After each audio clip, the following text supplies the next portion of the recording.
He mocked Senator J.D. Vance, dismissed the law, and ran his courtroom like his own personal kingdom, until justice finally caught up with him in the most humiliating way possible. The courtroom in Cincinnati was packed, the kind of full that made people shift uncomfortably in their seats. The walls, lined with dark wood paneling, carried the weight of history, but today the air inside felt charged, like something was about to snap.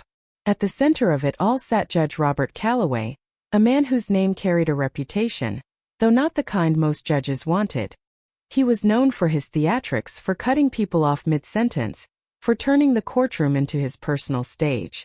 Some called him passionate, others reckless.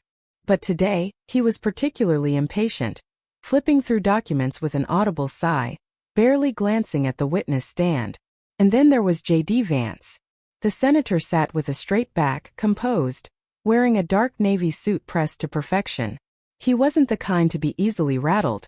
He had faced tougher crowds, sharper words. Still, even he could sense the hostility radiating from the bench. It had started the moment he was called to testify. Judge Calloway barely looked up. "Let's make this quick, Senator. I assume you have something relevant to say." Vance didn't flinch. He adjusted the microphone, cleared his throat, and began speaking, laying out the facts of the case in a steady, controlled tone. But Calloway wasn't listening. He leaned back, arms crossed, a smirk playing on his lips as if he were already waiting for a reason to interrupt. When Vance made his first key point, the judge pounced. All right, we get it," Calloway scoffed, waving a hand dismissively. "You're here to make a speech. I don't need a campaign rally in my courtroom." A few murmurs rippled through the audience. The court reporter hesitated before resuming her typing. Even some of the attorneys shifted in their seats. Vance remained unshaken. He locked eyes with the judge, the hint of a frown appearing, but he didn't respond to the jab. Instead he continued. But Calloway wasn't done. He exhaled loudly, flipping a page of his notes with exaggerated effort. "Let's move this along before we all die of boredom, shall we?" A few chuckles echoed in the gallery, some from Calloway's usual defenders, others from those who laughed out of discomfort. Vance's lawyer, seated just a few feet away, stiffened. He leaned toward his colleague. "This is a joke. That's not just bias, that's outright contempt." The younger attorney beside him nodded but kept his voice low. "He's doing it on purpose. He wants a reaction." But Vance wasn't giving him one. He simply adjusted his tie, kept his voice even, and continued. "With all due respect, Your Honor, this testimony is important for the integrity of—" "Spare me the lecture, Senator." Calloway cut him off, shaking his head. He let out a dramatic sigh, then leaned forward. His next words were quieter but sharp enough to slice through the entire courtroom. "Let's be real, you're not here for justice. You're here to grandstand. It's what you people do best." The murmurs stopped. It was subtle but unmistakable, the deliberate condescension laced in every syllable. Vance's jaw tensed, but still he didn't react. He simply exhaled slowly through his nose, his hands clasped on the table in front of him. But across the room his legal team was already moving. Something was about to shift. Judge Calloway was enjoying himself. He leaned back in his chair, tapping his fingers against the bench, watching J.D. Vance with the kind of smirk that made it clear he didn't respect him. Maybe he never had. But the courtroom wasn't on his side today. The murmurs that followed his last comment weren't ones of approval. People shifted in their seats. A few exchanged looks, uncomfortable, waiting to see what would happen next. Vance, for his part, didn't take the bait. He wasn't here to argue with a man who thrived on confrontation. He straightened his papers, cleared his throat, and kept going. "As I was saying, Your Honor, the facts of this case," Calloway groaned. Actually groaned. "Oh, give it a rest, Senator." He turned to the plaintiff's attorney. "Do you really want me to sit through another 5 minutes of this? I thought we were dealing with evidence, not ego." A few gasps rippled through the room. The plaintiff's attorney, a young woman with sharp eyes and a no-nonsense posture, glanced at Vance before responding. "Your Honor, Senator Vance's testimony is relevant to the integrity of this case." Calloway waved a hand. "If you say so." He looked back at Vance, his eyes narrowing. "But make it quick. My patience for political nonsense is wearing thin." Vance didn't rise to the insult. He simply continued. But the hostility wasn't just verbal anymore. Calloway shifted in his seat, rolling his eyes at nearly every sentence. When Vance mentioned key details about the case, the judge muttered under his breath. At one point he even scoffed, loud enough for the jury to hear. The tension in the room thickened. At the defense table, Vance's lead attorney, a man in his 50s with salt and pepper hair, leaned toward his colleague. This is unreal. He's not even trying to hide it. The younger attorney nodded. Should we file a motion? Not yet, he exhaled. But we're getting close. Across the courtroom, a reporter scribbled furiously in her notebook. She had covered enough trials to know when a judge was stepping out of line, and Calloway was sprinting past the line, straight into misconduct territory. Still, the judge remained unfazed. He thrived in moments like these. He leaned forward, resting his elbows on the bench. Tell me, Senator, when exactly did you become an expert on constitutional law? Vance met his gaze. I studied law before I entered public service, Your Honor. Oh, right, Calloway said with mock realization. I forgot. Another politician who thinks reading a few books makes him an expert. Silence.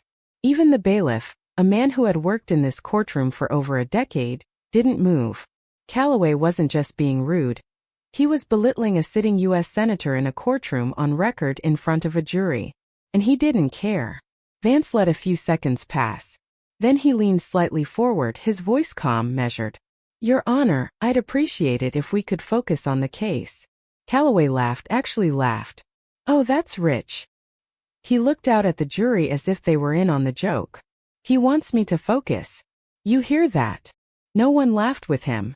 In fact, the room was eerily still. A shift had taken place. The arrogance that had carried Calloway through so many cases, that had let him dominate the courtroom for years, wasn't working today.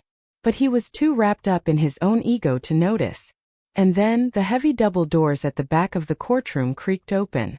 Two men entered, moving with quiet authority. They weren't part of the court staff. They were federal marshals. And the second they stepped into the room, the entire energy shifted. Calloway didn't notice at first. He was too busy reveling in his own moment. All right, Vance. Make it count. 30 seconds. Go. But Vance didn't respond, because he had seen them. The marshals moved purposefully down the aisle, their eyes locked on the bench. Hendricks caught sight of them too, his grip loosening on his pen. Calloway finally noticed the change in atmosphere. His smirk wavered. What's with the whispering? He glanced at the attorneys, then at the gallery. Someone wanna let me in on the joke? Neither marshal said a word. They simply stepped forward. The taller one, a man with a sharp, no-nonsense expression, reached into his jacket and pulled out a folder. Judge Robert Calloway. The name hit the air like a gavel striking would. Calloway's expression twitched. Yes. The marshal took another step forward. You need to come with us. Judge Calloway, you are currently under investigation for judicial misconduct, bribery, and obstruction of justice. We have a warrant for your arrest. The smirk vanished from Calloway's face, the color draining so fast it was almost comical. His mouth opened slightly, then shut. He blinked again as if waiting for someone to tell him this was some sort of mistake. But no one did. The gallery was dead silent, except for the sound of a single pen rolling off the desk of a court clerk and hitting the floor. For the first time all day, Calloway looked unsure of himself. But the marshals weren't waiting for him to process it. They were already reaching for the cuffs. Judge Calloway's confidence cracked. It wasn't a full collapse, not yet, but the shift was undeniable. His smirk faltered, his fingers tensed against the bench, and for the first time all day, he looked like a man caught off guard. You must be joking, he scoffed, forcing a chuckle. His voice carried an edge now, not quite steady. He glanced around the room as if expecting someone to step in, to push back against the absurdity of what he was hearing. But no one moved. No one spoke. The marshals didn't blink. This is a courtroom, Calloway snapped, jabbing a finger toward them. My courtroom. You don't just barge in here like this. The lead marshal didn't flinch. He simply held up the warrant. Judge Calloway, this is an active federal investigation. You need to come with us. The tension in the room thickened. The attorneys at the defense table sat frozen, some exchanging wide-eyed glances. The court clerks were still, hands hovering over keyboards, unsure if they should be recording this or pretending it wasn't happening. And then there was J.D. Vance. He remained where he was, his hands still folded neatly in front of him, his expression unreadable.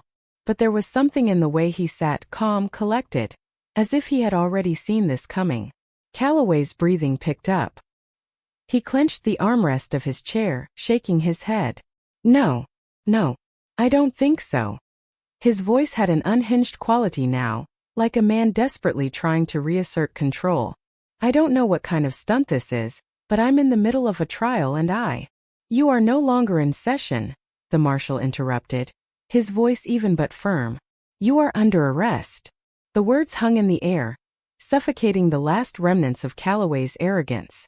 The gallery was silent. Reporters had their phones out, some recording, others typing furiously. Calloway's gaze darted around, his mind racing for an escape. His eyes landed on the bailiff. Get these men out of here. The bailiff didn't move. A beat passed. Calloway's face contorted, anger overtaking his shock. That was a command. Still nothing. The bailiff looked almost reluctant to meet his eyes, because everyone knew.